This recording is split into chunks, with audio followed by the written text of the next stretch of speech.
Ready? Yep. Okay, so one of the questions we had covering half guard this month was, what happens when I'm in half guard? I'm applying the half guard, and we're working with the underhook, and they are coming in and they start working a Darce, okay? They want to know what happens. They get stuck in this position, and this hand's coming up, they're pushing in, and they're locking in that Darce, and some of these individuals with very long arms are catching students in this position. And it's a very common position. I mean, because I'm basically sticking my head to you to create a good base, okay? But at the same time, if I don't get up on my hand, I'm low, and they can sneak in that Darce. If you have long arms, it's even easier for that person. So what can we do to stop the Darce is something we talked about. So we're gonna go over that again today, and then I'm gonna talk about how to actually get out of the position.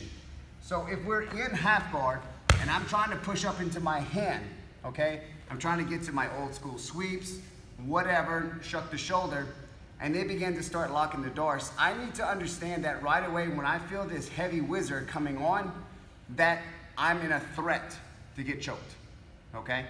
So regardless if it's way down here or way up here, I'm always able to be choked at this point, all right? So I don't want to wait till this arm comes over my head to like, oh, I'm getting choked now, okay? So right away, I'm gonna regrip, okay? A regrip just means I'm gonna simply just grab them when they try to anchor into me, okay? I prefer to do a C grip, and I'm gonna go on top of the wrist, okay? At this point, I prefer grabbing the wrist, because if I grab the hand, he's got more leverage, and even though I can shut his hand off at this process, he can pull his hand out and simply just re-grip the wizard if he has to. So I'm gonna grip over the wrist and get a C-clamp grip, okay? Now, I like to go on top of the thumb if possible, all right? That gives me a lot better defense. I don't like to go right here, because once again, my fingers can't touch, and he can simply pull his hand all the way out. Pull it out all the way. I can't hold on, but here, I can grip better, and then I'm anchored behind that big meat of thumb, and he can't pull his arm out as much, okay? Now, I'm not trying to yank his arm or anything, I'm just trying to prevent him from coming up into my neck, okay?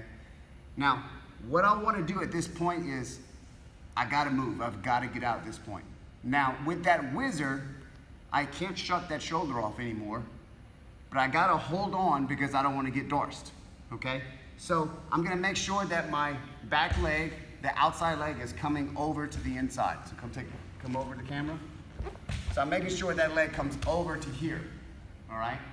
By doing that, I'm gonna grab that foot and I'm gonna start turning that hip out, okay? I wanna shut his hips off, okay?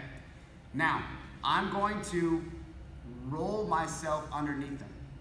Now, some of our old school rolls or some of our other rolls that we learned for sweeps were rolling over the shoulders when they posted this leg, and we would catch them like this, okay? And I'd say don't roll onto your lower back, roll more onto your shoulders. This time we're actually gonna roll more onto our lower back because our hips are gonna do the rolling, all right? I'm not trying to pull them over with my arms. My arms are locked into place, okay? I gotta hold him in place. I gotta hold that hand so I don't get Darced. So my bottom knee is gonna come up as I take his foot and I start to drag it. I'm gonna scoot and scoot and scoot and scoot until I come all the way underneath him and come up into side control and I still have his hand, all right? It's not gonna go, whoop. It's not gonna be like this sweep, okay? It's not gonna work like that. I'm gonna have to keep scooting and using my hips, all right? As I stop this position and I'm pulling his foot out to open his hips, I'm gonna scoot underneath. Now, another thing that you can do is bring this knee inside and start scooting, and what it's gonna allow you to do is create a little butterfly hook. But I'm gonna keep scooting, keep scooting, keep scooting, and pull them over that way.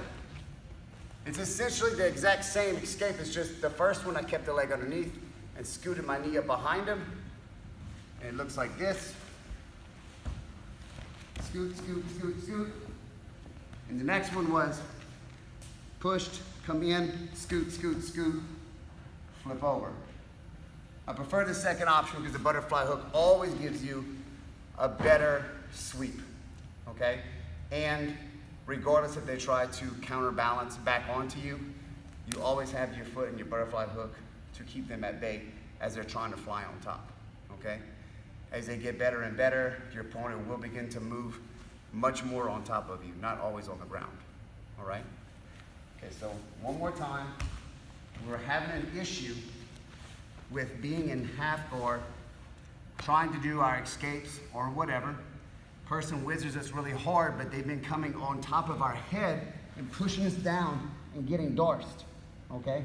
So right when I feel this deep whizzer coming in, not a regular whizzer, but a deep one, I know I'm in risk for a choke. So I'm gonna clamp on top, come underneath, and I'm going to pull that leg out and start to sweep, scoot, scoot, scoot my hips. And come into side control.